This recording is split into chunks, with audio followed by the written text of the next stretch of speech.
ಸ್ನೇಹಿತರೆ, ನೀವು ಕೂಡ ವಾಟ್ಸಪ್ ಬಳಸ್ತಿದ್ರೆ ಈ ಸುದ್ದಿ ತಪ್ಪದೆ ತಿಳ್ಕೊಳ್ಳಿ. ಸ್ನೇಹಿತರೆ, ವಾಟ್ಸಪ್ ಇತ್ತೀಚೆಗೆ ತನ್ನ ಹೊಸ ಒಂದು ಯೂಸರ್ ನೇಮ್ ಫೀಚರ್ ಪರ್ಚೇಸಿದೆ. ಅಂದರೆ ಯೂಟ್ಯೂಬಲ್ಲಿ ಹ್ಯಾಂಡಲ್ ಏನು ಮಾಡ್ತಿದ್ದೀವಿ ಅದೇ ಥರ. ಸ್ನೇಹಿತರೆ, ಈ ಹೊಸ ವ್ಯವಸ್ಥೆಯಿಂದ ಬಳಕೆದಾರರ ಗೌಪ್ಯತೆ ಅಂದರೆ ಪ್ರೈವೇಸಿ ಇನ್ನಷ್ಟು ಬಲವಾಗಲಿದೆ ಅಂತ ವಾಟ್ಸಪ್ ಹೇಳಿದೆ. ಆದರೆ ಈ ಹೊಸ ವೈಶಿಷ್ಟ್ಯದ ಬಗ್ಗೆ ಇದೀಗ ಭಾರತ ಸರ್ಕಾರ ಎಚ್ಚರಿಕೆಯ ನಿಲುವು ತಾಳಿದೆ. ಸರ್ಕಾರದ ಆತಂಕ ಏನಂದರೆ, ಈ ಸೌಲಭ್ಯವನ್ನು ದುರುಪಯೋಗಪಡಿಸಿಕೊಂಡ್ರೆ ಆನ್ಲೈನ್ ವಂಚನೆ ಹಾಗೂ ನಕಲಿ ಗುರುತಿನ ಪ್ರಕರಣಗಳು ಹೆಚ್ಚಾಗುವ ಸಾಧ್ಯತೆ ಇದೆ ಅನ್ನೋದು ಇದೆ. ಹಾಗಾದರೆ ಈ ಹೊಸ ಫೀಚರ್ ಏನು? ಇದುವರೆಗೆ ಸ್ನೇಹಿತರೆ, ವಾಟ್ಸಪ್ನಲ್ಲಿ ಹೊಸ ವ್ಯಕ್ತಿಯೊಂದಿಗೆ ನಾವು ಸಂಪರ್ಕ ಸಾಧಿಸಲು ಅವರ ಮೊಬೈಲ್ ಸಂಖ್ಯೆ ಕಡ್ಡಾಯವಾಗಿತ್ತು. ಆದರೆ ಹೊಸ ವೈಶಿಷ್ಟ್ಯ ಜಾರಿಗೆ ಬಂದ ನಂತರ ಇನ್ನು ಮುಂದೆ ಬಳಕೆದಾರರು ತಮ್ಮ ಮೊಬೈಲ್ ಸಂಖ್ಯೆಯನ್ನು ಹಂಚಿಕೊಳ್ಳದೆ ಕೇವಲ ಯೂಸರ್ ನೇಮ್ ಮೂಲಕವೇ ಇತರರೊಂದಿಗೆ ಸಂಪರ್ಕ ಸಾಧಿಸಬಹುದು.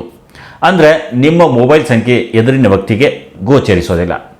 ನನಗಂತೂ ಈ ಫೀಚರ್ ಬೇಕು. ಯಾಕಂದರೆ ನಂಬರ್ ಇಲ್ಲ ಅಂದರೆ ಅನಗತ್ಯ ಕಾಲ್ ಬರೋಲ್ಲ. ಅತಿ ಅವಶ್ಯ ಇದ್ದಾಗ ನಾವು ನಂಬರ್ ಕೊಟ್ಟು ಅವ್ರ ಜೊತೆ ಮಾತಾಡ್ಬೋದು. ಇದೊಂದು ಒಳ್ಳೆ ಫೀಚರ್ ಬರ್ತಿದೆ ಅಂತ ನನಗನ್ನಿಸ್ತಿದೆ ಸ್ನೇಹಿತರೆ. ಜೊತೆಗೆ ಈ ಬದಲಾವಣೆಯಿಂದ ಬಳಕೆದಾರರ ಗೌಪ್ಯತೆ ಮತ್ತು ಭದ್ರತೆ ಇನ್ನಷ್ಟು ಉತ್ತಮವಾಗುತ್ತೆ. ಜೊತೆಗೆ ಪರಿಚಯವಿಲ್ಲದವರೊಂದಿಗೆ ಮೊಬೈಲ್ ಸಂಖ್ಯೆ ಹಂಚಿಕೊಳ್ಳುವ ಅಗತ್ಯವೂ ಇರೋದಿಲ್ಲ ಸ್ನೇಹಿತರೆ. ಈ ಫೀಚರ್ ಬಂತು, ಇದರಲ್ಲಿ ಯಾವುದೇ ಸಮಸ್ಯೆ ಇಲ್ಲ ಅನ್ನೋಕೆ ಆಗಲ್ಲ. ಹೀಗಾಗಿ ಸರ್ಕಾರದ ಆತಂಕ ಬೇರೆ ವಿಷಯದ ಬಗ್ಗೆ ಇದೆ ಸ್ನೇಹಿತರೆ. ಸರ್ಕಾರದ ಮೂಲಗಳ ಪ್ರಕಾರ ಸ್ನೇಹಿತರೆ, ಕೇಂದ್ರ ಸರ್ಕಾರ ವಾಟ್ಸಪ್ನ ಈ ಹೊಸ ವೈಶಿಷ್ಟ್ಯ ಫೀಚರ್ ಗೌಪ್ಯತೆ ಹಾಗೂ ಭದ್ರತೆ ಸಂಬಂಧಿಸಿದ ಅಂಶಗಳನ್ನು ಪರಿಶೀಲಿಸಲು ಸಿದ್ಧತೆ ನಡೆಸಿದೆ. ಏಕೆಂದರೆ ಈ ವೈಶಿಷ್ಟ್ಯವು ಸೈಬರ್ ಅಪರಾಧಿಗಳಿಗೆ ಹೊಸ ಅಸ್ತ್ರವಾಗಬಹುದೇ ಅನ್ನೋದನ್ನು ಸರ್ಕಾರ ಪರಿಶೀಲಿಸಲು ಬಯಸಿದೆ. ಒಂದು ವೇಳೆ ತನಿಖೆಯಲ್ಲಿ ಗಂಭೀರ ಭದ್ರತಾ ಲೋಪಗಳು ಕಂಡು ಬಂದರೆ ವಾಟ್ಸಪ್ನ ಈ ಮಾತೃ ಸಂಸ್ಥೆ ಮೆಟಾಗೆ ನೋಟಿಸ್ ನೀಡುವ ಸಾಧ್ಯತೆ ಇದೆ ಸ್ನೇಹಿತರೆ. ವಾಸ್ತವವಾಗಿ ಸ್ನೇಹಿತರೆ, ಈ ವೈಶಿಷ್ಟ್ಯವು ಬಹುತೇಕ ಟೆಲಿಗ್ರಾಮ್ ಮಾದರಿಯಲ್ಲೇ ಕಾರ್ಯನಿರ್ವಹಿಸುತ್ತೆ. ಅಲ್ಲಿ ಕೂಡ ಮೊಬೈಲ್ ಸಂಖ್ಯೆಯ ಬದಲು ಯೂಸರ್ ನೇಮ್ ಮೂಲಕವೇ ಸಂವಹನ ನಡೆಸಬಹುದು ಸ್ನೇಹಿತರೆ. ಸರ್ಕಾರದ ಮೇನ್ ಆತಂಕ ಏನಂದರೆ, ಯಾರಾದರೂ ಇನ್ನೊಬ್ಬರ ಹೆಸರನ್ನು ಹೋಲುವ ಯೂಸರ್ ನೇಮ್ ಸೃಷ್ಟಿಸಿ ಅಥವಾ ತಮ್ಮ ನಿಜವಾದ ಗುರುತನ್ನು ಮರೆಮಾಚಿ ಜನರನ್ನು ಸಂಪರ್ಕಿಸಿದರೆ ಹೊಸ ರೀತಿಯ ಆನ್ಲೈನ್ ವಂಚನೆಗಳು ಹೆಚ್ಚಾಗುವ ಸಾಧ್ಯತೆ ಇದೆ ಅಂತ ಸರ್ಕಾರ ಹೇಳ್ತಿದೆ, ಆತಂಕ ಪಡ್ತಿದೆ.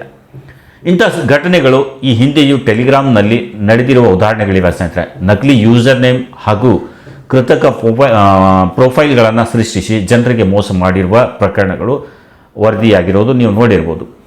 ಸಾಮಾಜಿಕ ಜಾಲತಾಣಗಳಲ್ಲಿಯೂ ಅನೇಕರು ಈ ಹೊಸ ವೈಶಿಷ್ಟ್ಯದ ಬಗ್ಗೆ ಆತಂಕ ವ್ಯಕ್ತಪಡಿಸಿದ್ದಾರೆ. ಅವ್ರ ಅಭಿಪ್ರಾಯದ ಪ್ರಕಾರ ಗೌಪ್ಯತೆ ಹೆಚ್ಚಿಸುವುದು ಒಳ್ಳೆಯ ವಿಷಯ, ಆದರೆ ಗುರುತನ್ನು ಮರೆಮಾಚುವುದು ತುಂಬ ಸುಲಭವಾದರೆ ವಂಚಕರು ಅದನ್ನು ದುರುಪಯೋಗಪಡಿಸಿಕೊಳ್ಳುವ ಸಾಧ್ಯತೆ ಹೆಚ್ಚಾಗುತ್ತೆ. ವಿಶೇಷವಾಗಿ ಯಾರಾದರೂ ಯಾವುದೇ ಕಂಪನಿ, ಪ್ರಸಿದ್ಧ ವ್ಯಕ್ತಿ ಅಥವಾ ಮತ್ತೊಬ್ಬರ ಹೆಸರನ್ನು ಹೋಲುವ ಯೂಸರ್ ನೇಮ್ ಬಳಸಿದರೆ ಸಾಮಾನ್ಯ ಜನರು ಸುಲಭವಾಗಿ ಗೊಂದಲಕ್ಕೀಡಾಗಿ ವಂಚನೆಗೆ ಒಳಗಾಗಬಹುದು ಅನ್ನೋದು ಇದೆ. ಆದರೆ ವಾಟ್ಸಪ್ ತನ್ನ ಭದ್ರತಾ ಕ್ರಮಗಳ ಬಗ್ಗೆ ಸ್ಪಷ್ಟನೆ ನೀಡಿದೆ ಸ್ನೇಹಿತರೆ. ಕಂಪನಿ ಪ್ರಕಾರ ಪ್ರತಿಯೊಂದು ಯೂಸರ್ ನೇಮ್ ಕೂಡ ವಿಶಿಷ್ಟವಾಗಿರುತ್ತೆ ಅಂತ ಹೇಳ್ತಿದೆ. ಕೆಲವು ಪ್ರಮುಖ ವ್ಯಕ್ತಿಗಳು ಹಾಗೂ ಸಂಸ್ಥೆಗಳ ಹೆಸರನ್ನು ಮೊದಲೇ ಸುರಕ್ಷಿತವಾಗಿ ಕಾಯ್ದಿರಿಸಲಾಗ್ತಿದೆ. ಇದರಿಂದ ಅವುಗಳನ್ನು ನಕಲು ಮಾಡಲು ಸಾಧ್ಯವಾಗೋದಿಲ್ಲ ಅಂತ ವಾಟ್ಸಪ್ ಏನೋ ಹೇಳ್ತಿದೆ.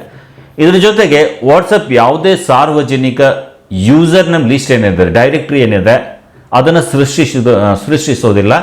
ಅಂದರೆ ಯಾರಾದರೂ ವ್ಯಕ್ತಿಯ ಯೂಸರ್ ನೇಮ್ ನಿಮಗೆ ಮೊದಲೇ ತಿಳಿದಿದ್ರೆ ಮಾತ್ರ ಅವರನ್ನು ಹುಡುಕಲು ಸಾಧ್ಯವಾಗತ್ತೆ.